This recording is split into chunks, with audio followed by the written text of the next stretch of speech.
Break के बाद रुक करेंगे गुजरात बुलेटिन की ओर, जिसमें बात करेंगे अहमदाबाद की, जहां हत्या का मामला सामने आया है। वहीं अगली खबर भी अहमदाबाद से है, जहां वृद्ध की एक व्यक्ति ने लूट के इरादे से हत्या कर दी है। ऐसी और भी तमाम बड़ी खबरों पर विस्तार से करेंगे चर्चा। अहमदाबाद चांदखेड़ा मोटेरा स्टेडियम के पास निकोल में रहने वाले एक 43 वर्षीय व्यक्ति की हत्या करने का आरोप लगाया गया है।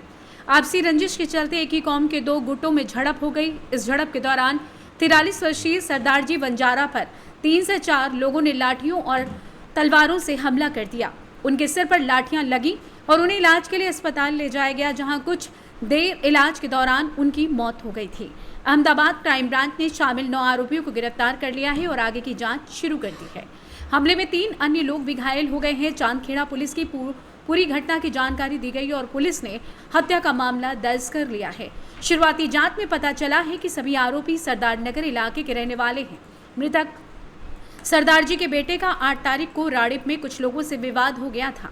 जब दोनों पक्षों के लोग मामले को सुलझाने के लिए एकत्रित हुए तो आरोपियों ने उन पर नृशंस हथियार से हमला कर हत्या कर दी।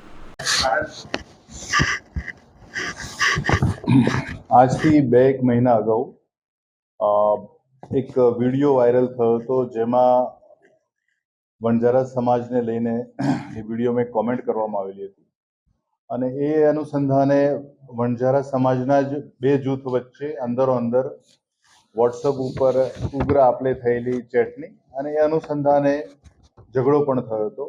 એ ઝઘડાના સમાધાન અર્થે આજથી 1 મહિના અગાઉ બંને ગ્રુપો મળેલા। જે એક ગ્રુપ છે મેમનગરનું અને બીજું મોટેરાનું છે અને નિકોલના પણ કેટલાક વણજારા સમાજના લોકો છે। આ સમાધાન જ્યારે કરવા માટે ભેગા થયેલા અને સમાધાન ન થતા જ્યારે એક ગ્રુપના જે લોકો જે છે જતા હતા ત્યારે બીજા ગ્રુપે ત્યાં હુમલો કરેલો અને એ અનુસંધાને ચાંદખેડા પોલીસ સ્ટેશનમાં 1 માસ અગાઉ ગુનો પણ નોંધાયેલો હતો। આ બનાવ બન્યા પછી એક જ સમાજના 2 જૂથ વચ્ચે વધુ અંતર વધી ગયેલું અને આગેવાનોએ નક્કી કરેલું કે આનો એક સુખદ અંત લાવવો જોઈએ અને સમાધાન થવું જોઈએ। એટલે એ સમાધાન અર્થે આ લોકો ભેગા થયેલા અને એ સમાધાનમાં વચ્ચે કેટલીક એમના મંદુખરી પ્રકારના હતા કે આ વિડીયો કોણે મૂક્યો, આ વિડીયોમાં આ પ્રકારની કોમેન્ટ શા માટે કરી, જ્યારે એક જ સમાજનું ગ્રુપ છે। અને બીજું કે જ્યારે દિવાળી પછીના સમયમાં જ્યારે લોકો નવું કામ શરૂ કરતા હોય છે ત્યારે એમની પાસેના જે જેસીબી અને હિટાચી કંપનીના જે મશીન છે એ મશીન ચાલુ કરવા બાબતે ચાલુ નહીં થયેલું અને એક જૂથે બીજા જૂથ પાસે બેટરીની માંગણી કરેલી। એ માંગણી પણ નકારવામાં આવેલી। એકવાર રામદેવ પીરનો પાઠ રાખવામાં આવેલો તો એ વખતે પણ એ બનાવ અનુસંધાને બોલાચાલી થયેલી અને આ બધાનું એક સુખદ નિરાકરણ લાવવા માટે જ્યારે આ લોકો ભેગા થયેલા તો એ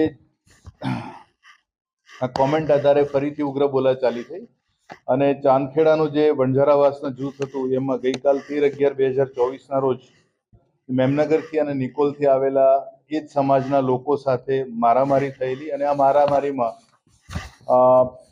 સરદારજી ગોપાલજી વણઝારા ઈજાના કારણે મૃત્યુ પામેલા અને અન્ય 3 લોકોને ખૂબ જ ગંભીર ઈજા પહોંચેલી।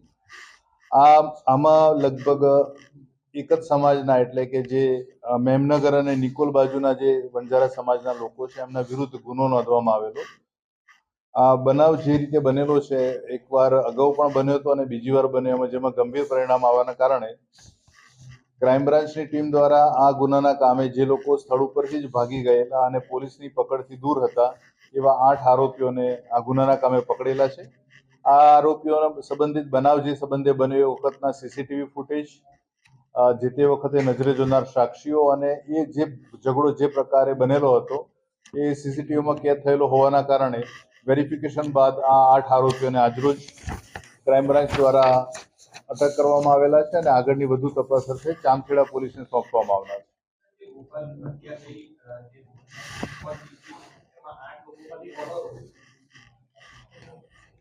આજે પકડાયેલા છે આરોપીઓ એમાં જે છે હંસાજી ઉર્ફે હસમુખ, વિષ્ણુજી વણઝારા, મોતીજી વણઝારા, કમલેશ વણઝારા, રણજીત ઉર્ફે ગોટલી, રમેશ ઉર્ફે કાળુ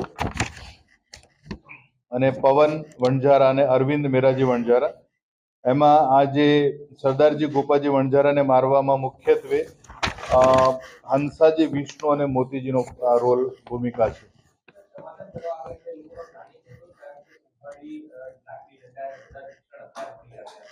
પ્રાથમિક પૂછપરછ દરમિયાન આરોપીઓ જણાવેલું છે કે સમાધાન માટે ભલે ભેગા થયા છે, પણ અગાઉ 2 વાર આ જ પ્રકારે ઝઘડા થયેલા છે. જો સમાધાન ન થાય તો સામેવાળાનો જે ઉગ્ર સ્વભાવ છે તો આપણે પણ તૈયારી સાથે આવવું જોઈએ. એ રીતે બંને સમૂહના લોકો એમની પાસેના નાના મોટા હથિયારો સાથે આવેલા, લાકડી અને એ પ્રકારની વસ્તુઓ સાથે.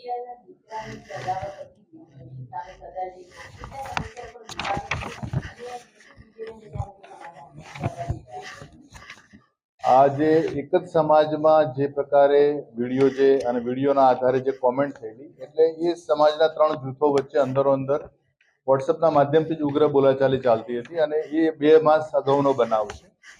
એ બનાવના અનુસંધાને વચ્ચે 2 બનાવ બન્યા અને પછી આ એક गंभीर प्रकारનો बनाव बन्यो। अहमदाबाद से सी न्यूज संवाददाता यगेश गोस्वामी की रिपोर्ट। अहमदाबाद ग्रामीण के मांडल पुलिस स्टेशन में हत्या के साथ लूट का मामला दर्ज किया गया था। मांडल के रखियाना गांव में अकेले रह रहे एक वृद्ध की गांव के ही एक व्यक्ति ने लूट के इरादे से हत्या कर दी थी। घर में पानी पीने गए एक व्यक्ति को मजदूरी करने वाले एक व्यक्ति ने घर का दरवाजा खटखटाया और गला दबाकर जमीन पर पटक कर हत्या कर दी। लूट के इरादे से घर में पड़े कपड़ों से गला घोंटकर हत्या की गई है। हत्या के बाद कान की बाली, हार, 2 चूड़ियां आदि आभूषण लूट लिए गए। आरोपी गहने लूटकर अपने घर की छत पर चले गए। हत्या की कड़ी तक पहुंचने में डॉग पेनी ने हत्या की गुत्थी सुलझाई। फिलहाल आरोपी पकड़ लिया गया है और पुलिस आगे की कार्रवाई कर रही है।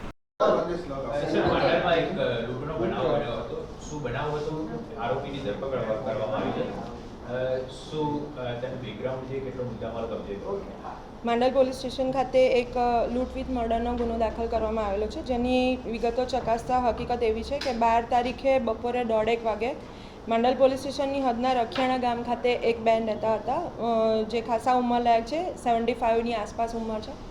તેઓ નર્મદાબેન ઉર્ફે નબુબેન ચંદુભાઈ શંકરભાઈ પટેલ એ ત્યાં ગામના પટેલવાસમાં રહે છે અને she was aged and single and એ એમના રિલેટિવ્સની આસપાસ જે પટેલવાસમાં એમના રિલેટિવ્સ છે એમની હેલ્પથી ત્યાં રહેતા હતા. એ કેટલોક વખત અમદાવાદ પણ રહે છે. 15 દિવસથી એ તહેવાર નિમિત્તે આવેલા હતા અને એમના ઘરની પાછળ જે ઠાકોરવાસ છે એ વિસ્તારમાં રહેતો એક આરોપી છે, જે રમેશ માધાભાઈ ઠાકોર, એ ગામમાં જ રહે છે અને વિગતો જાણતા ખ્યાલ આવેલો છે કે કડિયા કામ કરે છે અને તેણે આ 12 તારીખે બપોરે એમને ત્યાં અંદર ધાબાથી બેસવાનો ટ્રાય કરેલો પહેલાં, પણ એ ધાબાની અંદરથી ઉતરતું બારણું બંધ હતું. પછી એ મેઇન ગેટ પાસે ગયો હતો અને મેઇન ગેટ પાસેથી જે આડું કરેલું જાળીનું બારણું છે તે ખખડાવીને પછી જે પેલા મરણ જનાર બેન છે એમને અંદર પણ બોલાવેલા હતા, બિકોઝ આ વ્યક્તિએ અગાઉ એમના ઘરે કડિયા કામનું નાનું મોટું રિપેરિંગ કરેલું છે, જેના કારણે એ એમને ઓળખતા હતા અને એમને એને ઇનોસન્ટલી અંદર પણ બોલાવેલો. એ બેન પાણી લેવા અંદર ગયા તે દરમિયાન આરોપીઓ ઊભા થઈને મરણ જનાર પર હુમલો કરેલો અને એમને જમીન પર પાડીને એમનું ગળું સ્ટ્રેંગ્યુલેશનથી હાથથી દબાવીને એમનું મોત નિપજાવવાનો ટ્રાય કરેલો. ત્યારબાદ એને લાગેલું કે કદાચ આ મરણ જનાર ટોટલી મૃત્યુ પામેલ નથી, એટલે એણે ઘરમાંથી જ અંદરથી ગાભા જેવું કોઈ કપડું લઈને એના દ્વારા એમને સ્ટ્રેંગ્યુલેશન કરેલું હતું અને આ ઘટના બાદ તેણે એમની કાનની બુટ્ટી પૈકી એક બુટ્ટી કાપી અને બીજી ખેંચી લીધી હતી, ગળાની ચેન તોડી લીધી હતી, હાથની 2 બંગડીઓ છે સોનાની એ ખેંચી લીધી હતી અને ત્યારબાદ એ ત્યાંથી ફરાર થઈને પોતાના ઘરના ધાબા પર લૂંટનો માલ રાખીને ત્યાં વેટ કર્યું હતું અને ત્યારબાદ એ થોડોક સમય બાદ એ આગો પાછો થયો હતો. આ બાબતે માંડલ પોલીસ સ્ટેશન ખાતે જે ફરિયાદ દાખલ કરવામાં આવી છે એમાં પોલીસને બહુ ઝડપથી ગણતરીના કલાકોમાં મર્ડર ડિટેક્ટ કરવામાં સફળતા મળી છે.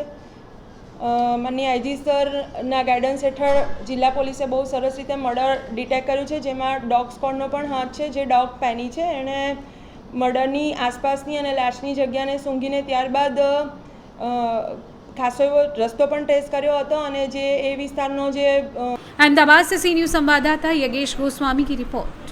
फिलहाल के लिए गुजरात बुलेटिन में बस इतना ही। देश दुनिया की बाकी खबरों को जानने के लिए आप देखते रहिए सी न्यूज भारत।